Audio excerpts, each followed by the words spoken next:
Okay, good. Yeah. All I right. think it might just be for the person. Anyways, we're live. Okay. Oh, good. Hello, everyone. A very warm welcome for those that have joined us. I hope everybody's excited and getting ready for the holidays. It is absolutely crazy that it's upon us. But by way of quick introduction, before I get into our very special guest, I'm Wyatt. I'm the co founder and CEO of Female Founder Collective. And we are a platform that supports, empowers, and educates female founders from around the globe. We have a relatively new community now that is our paid membership private community, specifically for founders to be able to connect, to be able to get educated. We have special workshops happening all the time based off of founder pain points. And we have special groups that we're putting you in to help problem solve around your key challenges for your business. And we offer pathways to capital and any type of funding that you're looking for. And that's called the 10th House. So definitely check it out. But without further ado, I'm super excited to introduce you to one of the most extraordinary community leaders I know, an incredible networker, an incredible executive. She's had many lives and many careers and has touched thousands of other women's careers as well. And that's Dee Poku. I'm going to read her bio just to give you a breadth of everything that she does, and then we'll get into questions. And she is the co-founder and CEO of WIE Suite, which is actually stands for Women Inspiration and Enterprise.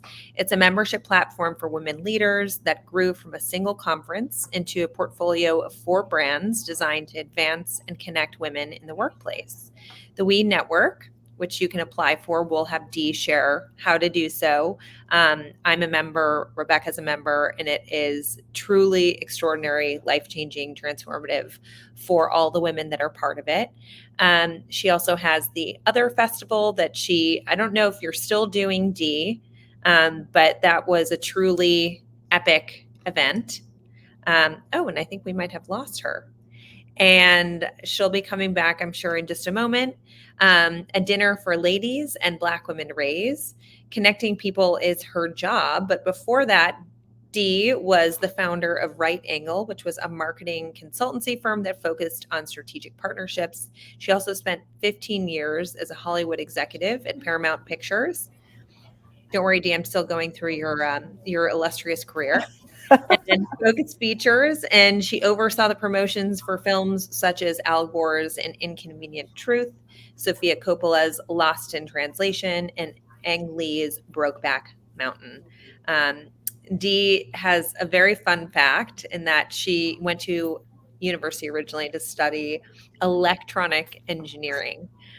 She certainly didn't end up on that path, but wanted to first hear from you, Dee, just in terms of how you found yourself in that role and how these founders can think about pivoting into a different place if they, in fact, have a very different background from the ultimate passion that they decide to pursue. Yeah, well, first of all, thank you so much for having me, Ali. And I'm a proud member of the Female Founder Collective too. So I definitely recommend you join.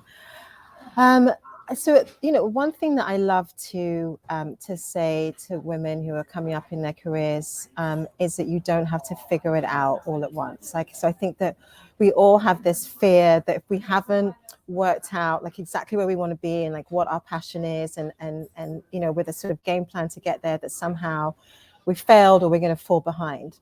And I would say I don't really know a single person in my own peer group who started out doing what they're doing now. Like everyone sort of pivots and turns, and every single pivot and every single move you make really, you should see as sort of a cumulative building of knowledge that really gets you to where you want to be. Like there isn't like one path and like one way to achieve your objective. So, I would say that, that's really important. So I started off as an engineering student, very square. I've always been quite square.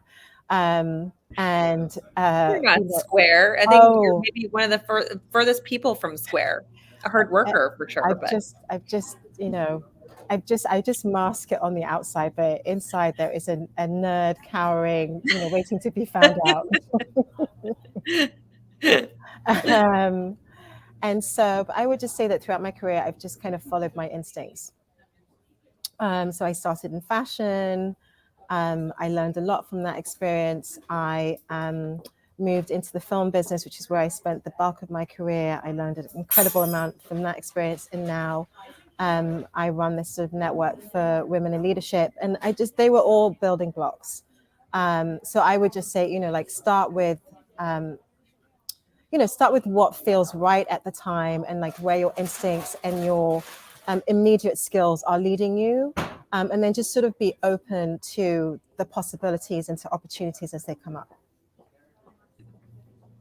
I love that. There are very serendipitous moments I saw throughout my career where I found the same. And I also would tend to look at the person that was my boss or my boss's boss. And if that person wasn't doing something that I knew I wanted to do, I knew it was sort of time to move on.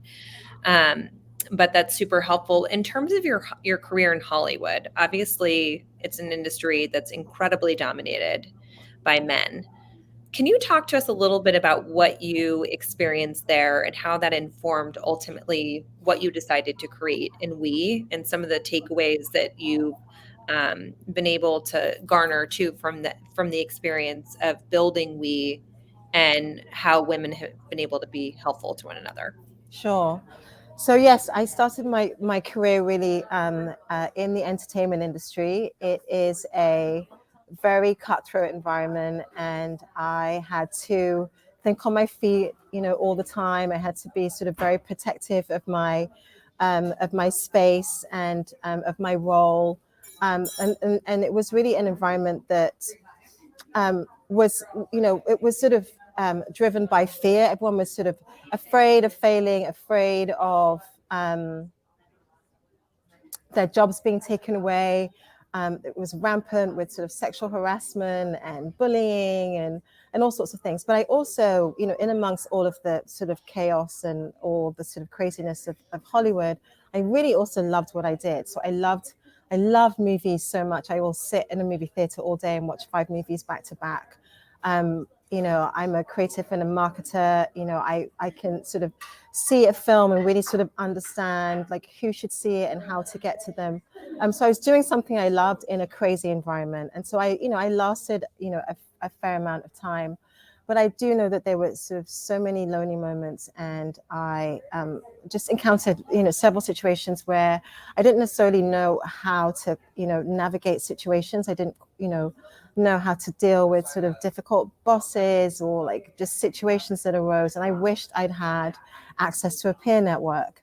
And even though, I had sort of great friends both within and outside of my job, I was working in a sort of one industry town, so you had to be really careful about like what you said, and like because there were sort of repercussions for anything that you did. So it was, also kind of quite a lonely existence to try and navigate on a daily basis. And so that was really what led to the creation of the WIE Suite. Was, I really see it as that third space, right? So you have your work, great work colleagues. There are things that you feel comfortable discussing in an office environment, but there are lots of things that could affect your ability to climb the ladder. So you're obviously always going to be careful about what you say in an office space. Then you have your friends who have your back, and you can obviously talk to them about anything. However, there isn't that same shorthand. They don't really understand like what you do and like what your industry is, and so you don't have this shorthand on the work front. And so we see the WIE Suite is really that third space where you have people who get you, have your back, have been along the same journey with you, and who you can, have those really valuable conversations with. So there's that sort of peer support. On top of that, I really believe, in the power of access and social capital. And so, I would say that, every move I've made in my career, every job I've been given has been through a connection, has been through an introduction. And so with the WIE Suite, we really sort of stress that action piece, that to become a member of the WIE Suite, you have to come prepared to give. You have to come prepared to share your insights, share information, to make introductions, to write checks. Like, it's a community about doing, and that's really how we all succeed, is through that sort of access, and sort of social connection. And Dee, you have incredible connections that you have built over time, and you talk about that social capital. There are things that you have to do to earn that, right? You actually went to Cannes with Brad and Angelina, Yeah. and that, I think, is just to say the access that you've had over the course of your career is extraordinary, to major celebrities, to major executives. Can you speak a little bit on how to have conversations with people at that level, and how to sort of take advantage of those opportunities if they're presented to you, on, how do you build social capital with somebody that is of high importance and, constantly has people sort of fighting to get their attention? Yes. So I think the most important thing is to find the common ground. So you have to remember that, whether it's a CEO of a major corporation or a celebrity, they're just human beings. And you have to somehow figure out how to, whatever device you need to use, picture them naked, whatever it is. No, perhaps not that, but like, you have to sort of get to the place where you are not putting them on a pedestal, and you are seeing them as a human being, just like you.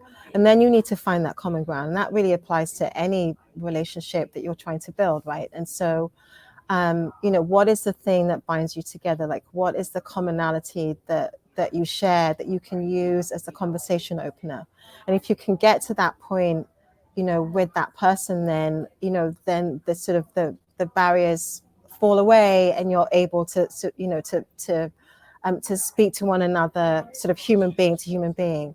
I think if you walk into a situation like that in a starstruck manner, and you start with, I'm your biggest fan, even though that's what you might feel, you have to kind of, hold back, or like, or Right. perhaps, like, focus in on perhaps something they did that you loved, that you can be more specific about. So, Yeah. I love that talk you gave, or I love that specific scene in that movie, where you did X. So just kind of think about, less about this, praise, and and sort of fanning over someone, and more about, like, what are the specific things they do that you find interesting, you could bring up, that would be just kind of, just sort of, more conducive to starting a better conversation. Yeah. I actually had one of those moments this weekend. I was at an event with a lot of celebrities, and there was a celebrity I was speaking to, and she was a mom at the end of the day, right? Right. So we talked about motherhood, and when you're walking around a majority of the day with spit up all over your body and in your hair, Yes. and you feel like you're a cow.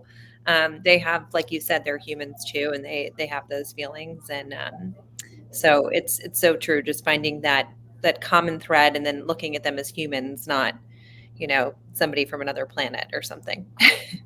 Yeah. um, and then what if you are shy or reserved? I think that you've given some really great advice in the past, Dee, on how to handle yourself in a very social situation. And if you're an extrovert, that comes a lot more naturally. But if you're more introverted, do you have any tips for those individuals on how to network effectively? Yeah, so, I think that being an introvert can also be a superpower. I don't think that, you have to be the person who's running around working the room, that you could be the person who is in the corner having sort of deeper, more meaningful conversations one on one. So, Yeah. I'm married to a sort of, introvert, and actually, when we met, like, I was really concerned. I was like, I don't really know how this relationship's going to work, because we would go out, and he would just, like, sit in the corner, and I would, work the room. And I was, um, but, but, but what he would do is, like, he would sit in the corner, and he would, meet other people, in a sort of more kind of intimate fashion, and he would end up just kind of talking to the same 2 or 3 people the entire evening. And by the end of it, they've, established really firm grounding. They've really sort of gone, in a deeper fashion into who they were and what they stood for. And so I think that those bonds actually ended up being quite strong, and sometimes can be stronger than, having spent the entire time, spending sort of 5 minutes with each person, without really sort of getting to know them more intimately. So I wouldn't say that there is like one that is like infinitely better than the other, but you just have to, like hone in on your strengths.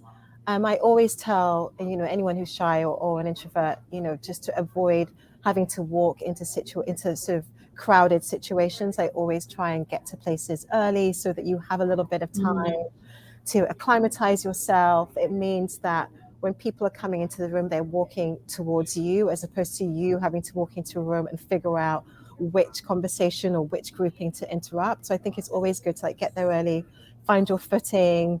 There'll only be a few people there, so you get to sort of immediately like start the kind of first group, and then people are sort of invited into your space. So I think that that's also really, really important. That's super smart. I never thought about it that way, where it is uncomfortable to walk into a room when people are already engrossed in a conversation, Yeah, even if no, it's somebody is very hard. extroverted, and then Yes. try to sort of weasel your way into it, and then it stops their conversation, and there's always a little bit of That frustration. weird pause Yeah, when you're like, oh my God, now it's worse. exactly. Um, the other thing that you've recommended in the past is that people ask a lot of questions because people prefer to talk about themselves rather than hear about someone else. Can you recommend any sort of go-to questions to strike up a conversation? Sure. So, I'm someone who is genuinely interested in people, right? And Yeah. so I'm not a sort of, um, I'm not a networker in the sense of just looking for opportunities that I can capitalize on. I Yeah. just really genuinely get strength and energy Yeah. from being around people, from knowing who they are. I just love to sit around a dinner table with people. I love and to, have great conversations. So, and I think that shines through, right? That I meet Yeah. people and they can see that there is genuine interest in who they are. And that is such a great icebreaker, and it really, immediately sort of warms people to you. So just kind of start from the inside first, and walk into situations really prepared to listen, and as opposed to thinking about your end goal. Like go into prepared to sort of form those bonds. As far as go-to questions, I don't know that I have any specific that I, specifically that I always use, but I'm always, to my earlier point, I'm always kind of looking for that commonality. So I'm always looking for the thing we have in common. Um, you know, at its most boring, why are you here? Like, how did you get here? Or like, how do we both know the host? Or, like, what drew you to this event? Have you been here before? Do you live here? Like, sort of, there are like lots of boring, straightforward go-tos that you can Yeah. use to start any conversation. And that just kind of, gets you going, and then you can, sort of jump And off then you from figure out where there. it leads you. Yeah, exactly. I think wherever possible, like if you're going into a known situation, then you can obviously do your research, so you'll know in advance like who's there, and what you might want to ask them. So you may have identified people that you want to talk to, and so you'll have thought about what they do, what they've just done that was interesting, what they've announced, and so you'll have things to to act as conversation starters. Yeah. A compliment always goes a long way. Um, and yes, I definitely, always, I ask a lot of questions, mostly because I really want to know like who I'm talking to, and I really want to get to know who they are on the inside. And so I'm listening to what they say, and it just sparks questions. Yeah. And you've talked about too the idea of pre-work, and you mentioned that just a second ago. What do you recommend people do ahead of going to an event? Say they have a very specific intention, right? A lot of founders are going to events to find people to partner with. They're looking for investors. Um, they're looking to get their name out there. How do you think they can best prepare themselves to walk into that room or into a community, even best able to sort of optimize the experience? Yeah, I mean, I think there's nothing worse than having gone to an event and then you get home and realize the person you most wanted to speak to in the world was there and you didn't get to do it. Yeah. Or or as you're leaving, you realize like you really should have, spoken to X. Yeah. And so I think that, where it's possible, particularly if it's a professional event, a dinner, a conference, if you can get the guest list in advance, that's really helpful because then you can go in and like hone in on your objectives, and I think that's really great. I think it's also quite helpful to hone your pitch, or your elevator pitch. And your elevator pitch, I think, varies according to the situation you're in, right? And so if you're walking into a room full of moms, you're not going to say the same thing as you would if you're walking into a female founders conference, right? And so Right. you're really sort of thinking about like, what is it about me that is interesting to this group in this particular moment? And I always just to kind of go on a sidetrack slightly, but I always sort of think about building community as like building different sort of circles of community. So there isn't like just that one circle that supports every need that you have. I'm a woman, so I have like circles of women. I'm a Black woman, I have circles of that. I'm a founder, so I have those circles. I'm a mom. So I think that there are circles of community that you build over the years, and the person that how you sort of present yourself when you first walk into those spaces will differ accordingly. And so I always, I think it's really important, like to know where you're, what you're walking into. If you're walking into a room full of very, very senior leaders, like what are you going to say that is going to sort of impress them and want to talk to you? And it might not be your job title, right?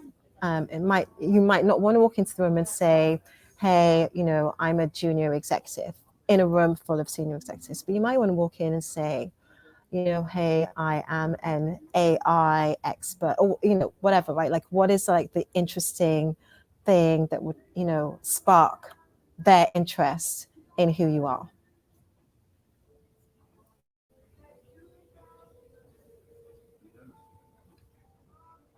I lost you.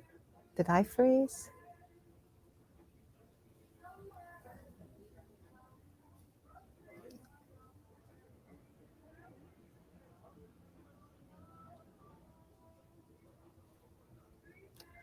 Okay, I'm not sure if I'm supposed to be speaking or not, but I appear to have lost Ali. So I guess we'll wait until she comes back. And meanwhile, you can admire my great scenery. Okay.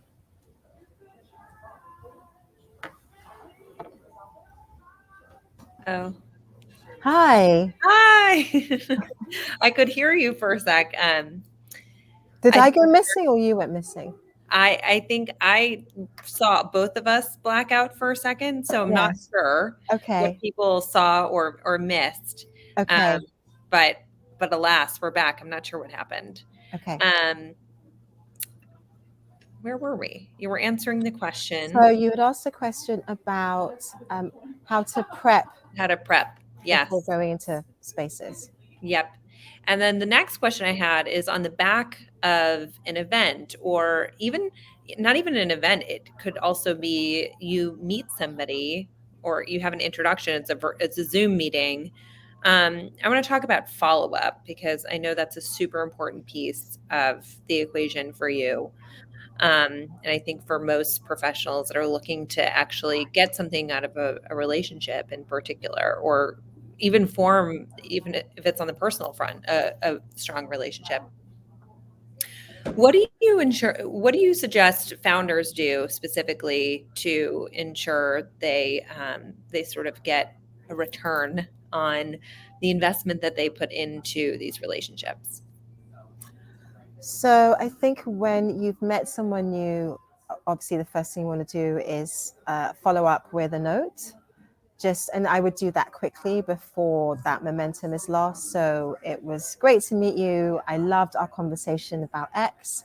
And then if there were any action points relating to that meeting, then throw them in. So here's the research I promised, or the article I promised you, and I would love to meet the person you suggested. So like just kind of, get that done quickly. I think that's really important, and it really sort of anchors the relationship fast.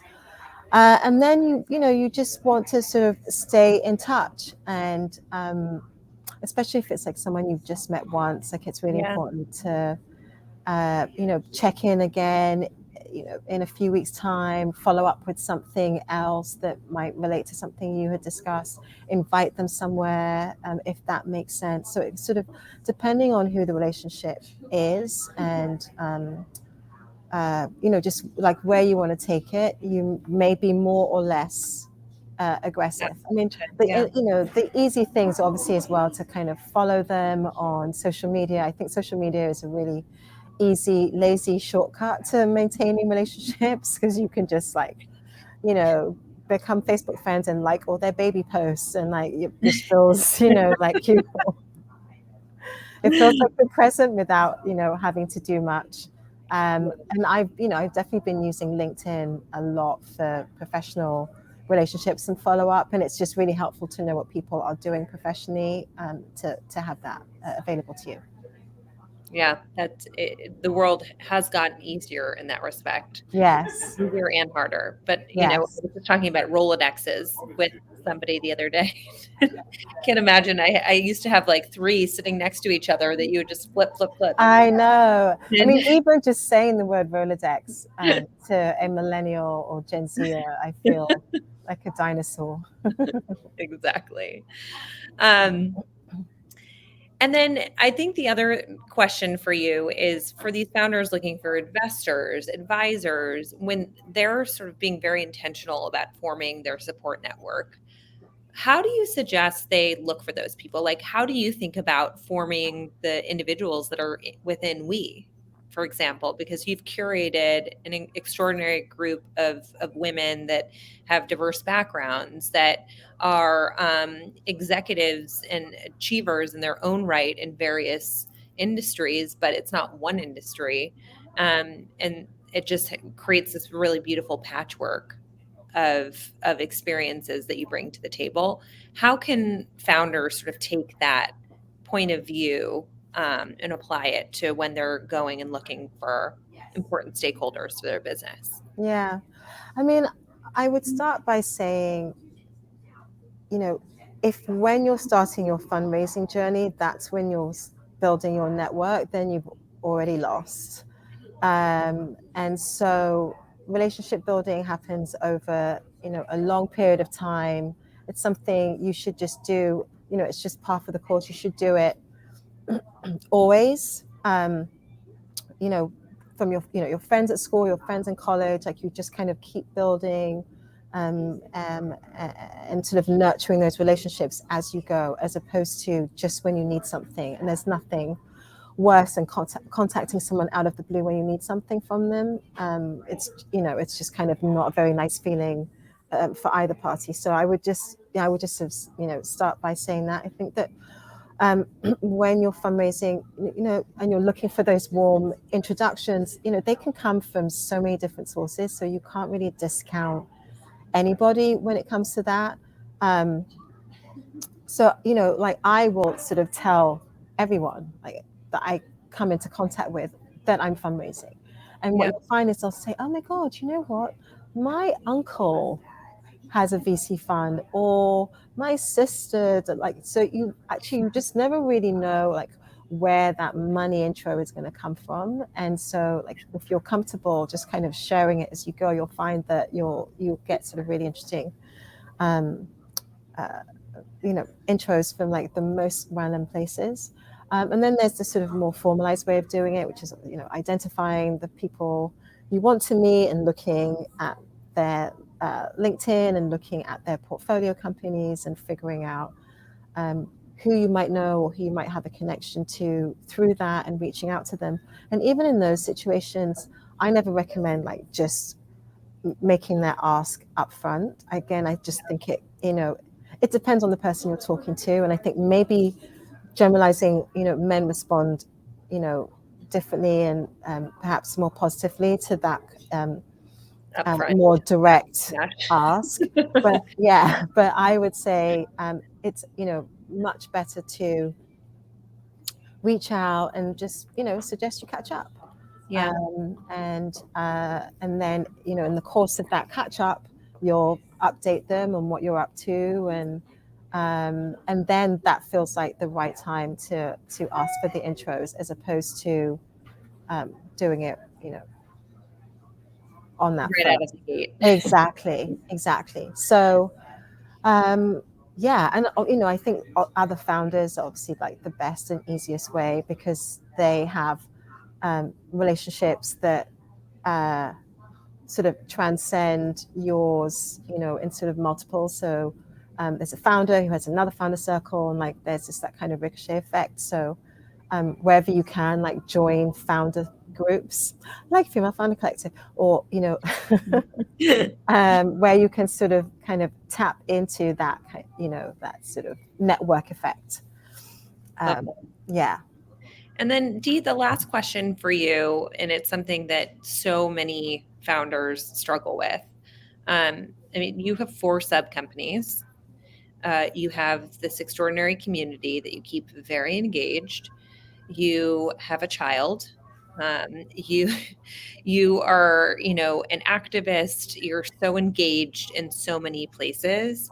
How on earth do you balance it all? And what advice do you have for these women that are looking for time management and, to keep their head on straight, even though they're trying to change the world? Yeah, well, it's not hard, and I definitely don't have it all figured out. But my approach to my life is prioritizing and compartmentalizing. And Yep. and then forgiving myself for all the things I don't do. Yeah. So prioritizing is really important. Like, what are the things that are most important to you over the next 3 months? And your kid who you love more than anything in the world, like, might not be the priority for the next 3 months because they're doing great, they're in all their classes, there's and so They're I in think cruise control a little bit. they're on cruise control, so you're good. Like, and so like, Yeah. if you have some priorities for the upcoming 3 months that where you want to raise a certain amount of money or grow your business to a certain level, Yeah. or whatever it is, then perhaps like take your foot off the brakes with your kid for a little bit, and allow that, so you don't have to then start stressing about like do they have a great football class, or how many play dates are they doing? Like, just kind of maybe just let that go for a little bit and like focus on the things that you need to do. And then for the 3 months after that, maybe you'll just do more kid time. Like, so I find that really works for me, is that, because I've kind of thought ahead, like, this is what I'm doing for this quarter, and then this quarter I'm going to be able to do X, and that really helps. And so I prioritize, and then I compartmentalize as well, like in my day. And so I don't do meetings before 12, because that's when I am at my most lucid. That's when my brain is really clear. I'm such a morning person, and I hate to waste all of that great morning brain power in endless meetings. So I just don't do any. In the afternoon, when I'm a bit more sort of relaxed and like maybe sort of just not as tightly focused, it's when I'll sort of throw in everything else. So I think it's really about kind of knowing who you are and having a great understanding of like how well you work, and when to do things. I also think we're in an age of Zoom now, where like not everything has to be a meeting anymore. Like very few things have to be an in-person meeting. And so Yeah. if you can cut out up to 30 minutes or an hour of commute time just by meeting someone on Zoom, like just do the Zoom. I think times have Yeah. changed, and it's just very, very normal. So it's like, how can you prioritize, carve out extra time for yourself? I have times of day that, so for example, I don't do meetings in the morning. Between 5 and 6:30 is kid time, so I just put my phone away, and like that's when I'm available for that. Then I will work in the evening. I'm very sort of ruthless about like when I will go out, and with who. I just try not to go out in the evening because I just want to be up early and ready to go. And so I will only go out for like a special occasion, or if it's like if there's like a work related element to it, or a friend I love dearly that I have to see. Otherwise, like I just don't need to go to the store party at blah blah. Like it's just like Yeah. for right now. Especially in the country with those kind of weird events that Yeah, like you just don't say, really add value. yeah, I know exactly. So just be like ruthless at prioritizing, I and love then forgive yourself all the things you don't do. I love that. Prioritization and forgiveness. That's a beautiful way to end it. Finally, Dee, where can people find you and follow you on social? And then how do they get involved with WIE Suite? Thank you. So on LinkedIn, I'm Dee Poku Spalding, and I am at Dee Poku on all social networks. And then to join the WIE Suite, so it's the wiesuite.com, and you can apply there. If you are a woman in leadership, we would love to have you. And so, yeah, join us. Amazing. Thank you, Dee, as always. It was a pleasure, and I was learned so much as well. And I'm excited to go engage in my WE Suite comrades because they're absolutely amazing, and I get the best resources there. So Yes, very good. really appreciate it. Yeah, I hope this was helpful. Yes, indeed. All right. Bye, everyone. Bye.